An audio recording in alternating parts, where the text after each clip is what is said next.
ఇప్పుడు యెరూషలేము నుండి ఒకడు యెరికోకు వెళ్ళెను, దిగి వెళ్ళుచుండెను.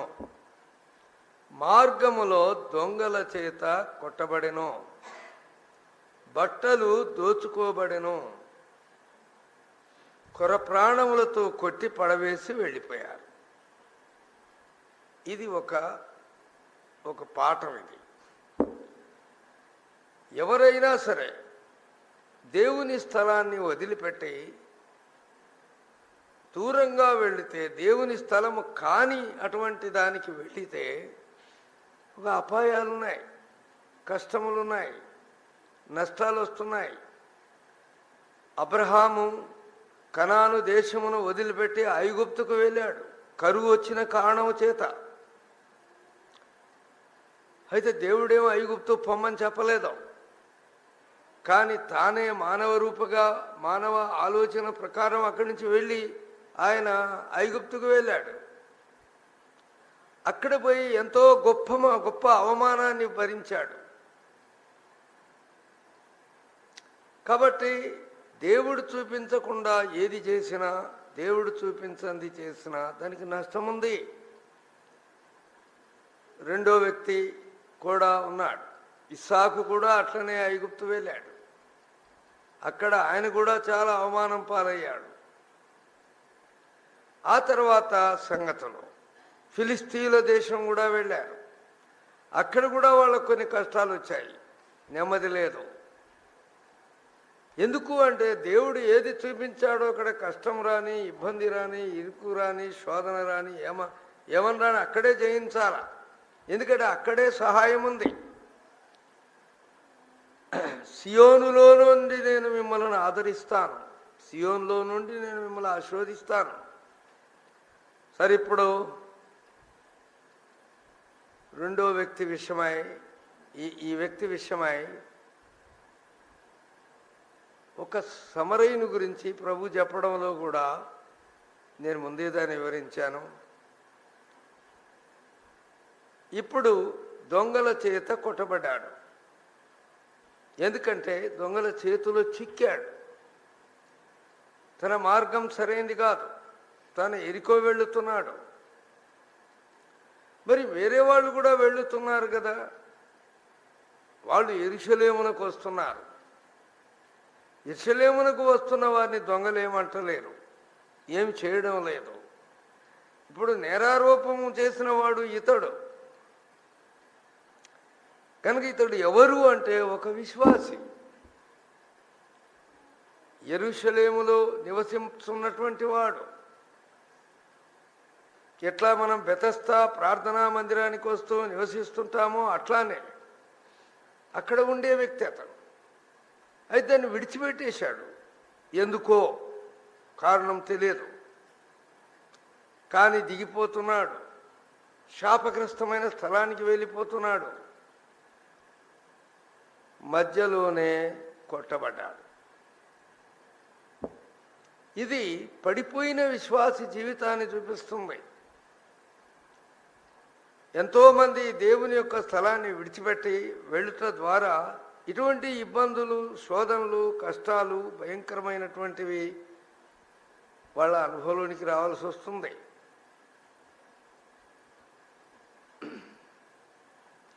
రాహేలు కూడా తాను బెత్లెహేమును వదిలిపెట్టి కరువు వచ్చిన కారణము చేత తాను రాహేలు యొక్క భర్త ఆమెను తీసుకొని మోయాబు దేశానికి వెళ్ళాడు. 10 సంవత్సరాలు అక్కడ ఉండినను ప్రయోజనం లేక మరణాలు ఎదుర్కొని తుదకు లాస్ అయిపోయి నష్టపడి అక్కడి నుంచి తిరిగి మళ్ళీ యెరూషలేము వచ్చింది, అనగా బెత్లెహేము వచ్చింది.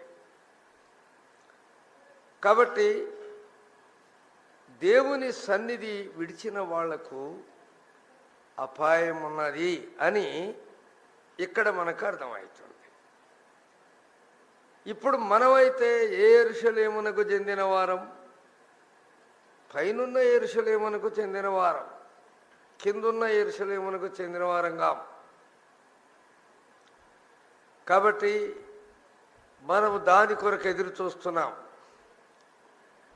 ఇప్పుడు అటువంటి సహవాసాన్ని, ఆనందాన్ని, పరలోక సంబంధమైన సావాసాన్ని విడిచిపెట్టి లోక సంబంధమైన విధముగా ఎప్పుడైతే మనం తిరిగిపోతామో అక్కడ అపాయం అన్నది. అది సాదృశ్యంగా ఉపమాన రీతిగా ప్రభు చెప్పిన అది వాస్తవ రూపంగా మనలో కూడా జరుగుతూ వస్తుంది. చాలామంది నష్టపడుతున్నారు, చాలామంది దెబ్బతిన్నారు, ఎంతో భయంకరమైన పరిస్థితులకు వచ్చారు. ఇప్పుడు ఈ మనుషుడు ఎరికోకు పోవడము తగదు, ఈ మనుషుడు యెరూషలేం విడిచిపెట్టడం తగదు, అయితే చేశాడు. ఇప్పుడు అదే త్రోవలో పడిపోయిన కొర ప్రాణాలతో విడిచిపెట్టబడ్డ, మూల్గులతో, బాధలతో, రోదనతో, వేదనతో, కష్టాలతో, గాయాలతో బాధపడుతున్న ఈ వ్యక్తి అక్కడ ఉండిపోయాడు. ఇది పడిపోయిన వాని స్థితి, ఇది దిగిపోయిన వాని స్థితి, ఇది సైతానుకు సోటిచ్చిన వాళ్ళ స్థితి. అయితే ఎవరు ఇటువంటి వాళ్ళను రక్షించేది ఎవరు? ఈ లోకమంతా కూడా దేవుని స్థానాన్ని వదిలిపెట్టి నాశనపురానికి, నరకానికి వెళ్ళిపోయే దారిలోనే ఉన్నారు. కాబట్టి ఈ లోకము యొక్క జీవితంలో పడిపోయిన ఈ లోకాన్ని ఎవరు ఉద్ధరిస్తారు? యేసుక్రీస్తు అందుకొచ్చాడు. అయితే ఆయన ఈ సమరయుని పోల్చుకుంటున్నాడు. నేనే అని చెప్పడం లేదు, ఆ సమరయుని నేనని చెప్పడం, కానీ పోలికలో తీసుకొని వస్తున్నాడు. అప్పుడు యాజకుడు చూసి వెళ్ళిపోతున్నాడు, దగ్గర కూడా పోలేదు. ఏం నాకెందుకులే అనుకున్నాడు. లేవీయుడు కూడా అలాగే వెళ్ళిపోయాడు. లేవి వంశం నుండి యాజకులు వస్తారు. ఈ లేవీయులు కూడా దేవుని మందిరంలో పనిచేసేవాళ్ళే. వీళ్ళిద్దరూ దేవుని పిల్లలే. కానీ వీళ్ళలో ఏమీ లేదు అని రుజువు చేస్తున్నారంటే ఏమీ లేదు, ప్రేమ లేదు. ప్రేమ లేనివాడు దేవుని ఎరగనివాడు, ప్రేమ గలవాడు దేవుణ్ణి ఎరిగినవాడు. కాబట్టి దేవుని ప్రేమించాలా, మనిషిని ప్రేమించాలా? సరే, ఇప్పుడెవరు వచ్చారు? ఈ సమరయుడు వచ్చాడు. చూచాడు, మూలుగుతున్నాడు, బాధపడుతున్నాడు. బట్టలు లేవు, దొంగిలించబడ్డాయి. మరి అది ఏ కాలమో కూడా తెలియదు. గాయాలున్నాయి, చాలా మూలుగుతున్నాడు. ఆ సమయము ఎవరు అతన్ని ఆదరించింది, అతన్ని పరామర్శించింది, అతనిపై జాలి చూపింది? ఎవరు? సమరయుడు. ఈ సమరయుడు ఎవరు అంటే యేసు ప్రభువే ఆ సమరయుడు. అది ఎందుకు ఆ సమరయుని మీద పెట్టి చెప్తున్నాడంటే తననే వాళ్ళు సమరయులు అన్నాడు. నువ్వు సమరయుడు అన్నారు వాళ్ళు.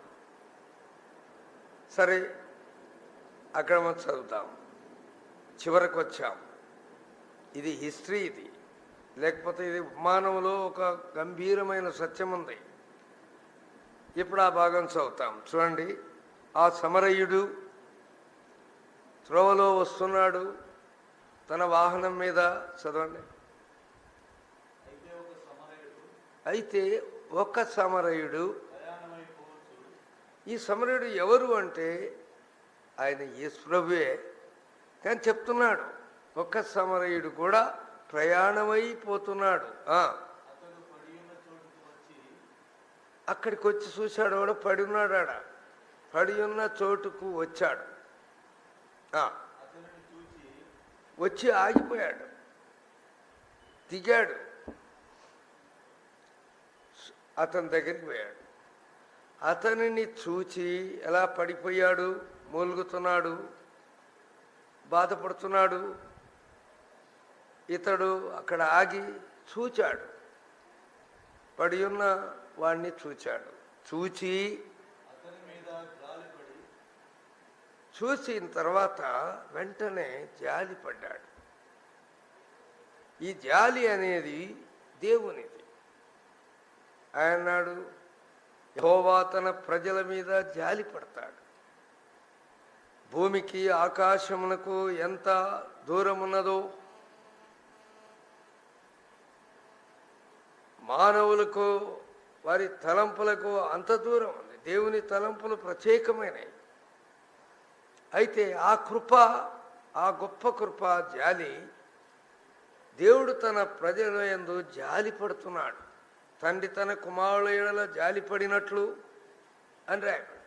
కాబట్టి జాలి అనేది యేసు ప్రభులో ఉన్నటువంటి మొట్టమొదటి సందర్భం. చూచాడు, జాలి పడ్డాడు. ఈ ఒక్క పడిపోయిన ఈ వ్యక్తి ఈ లోకమంతటికి సూచనగా ఉన్నాడు. యేసు ప్రభు నశించిన దాన్ని రక్షించడానికి వచ్చినవాడు. ఆయన జాలి గలవాడు. సరే, ఇప్పుడు ఆయన చూచాడు, దగ్గరికి వచ్చాడు. ఇది రెండవది. చూసిన తర్వాత దగ్గరికి రావడం కూడా ఒక ఆశ్చర్యమైన ప్రేమ. దగ్గరికి వచ్చిన తర్వాత ఏమని ఉంది? రెండవది, అతని మీద జాలిపడి దగ్గరికి పోయి ఆయన దగ్గర నూనె ఉంది, ద్రాక్షారసం ఉంది. నూనె దేవుని యొక్క ఆత్మ గుర్తుగా ఉంది. ఆత్మ ఫలము ప్రేమ. తర్వాత ద్రాక్షారసము కూడా ఆయన రక్తానికి గుర్తుగా ఉంది, జీవానికి గుర్తుగా ఉంది. ఈ రెండు ఆయన దగ్గర ఉన్నాయి. కాబట్టి ఆ గాయములకు నూనె రాసి ఆ ద్రాక్షారసము తాగించి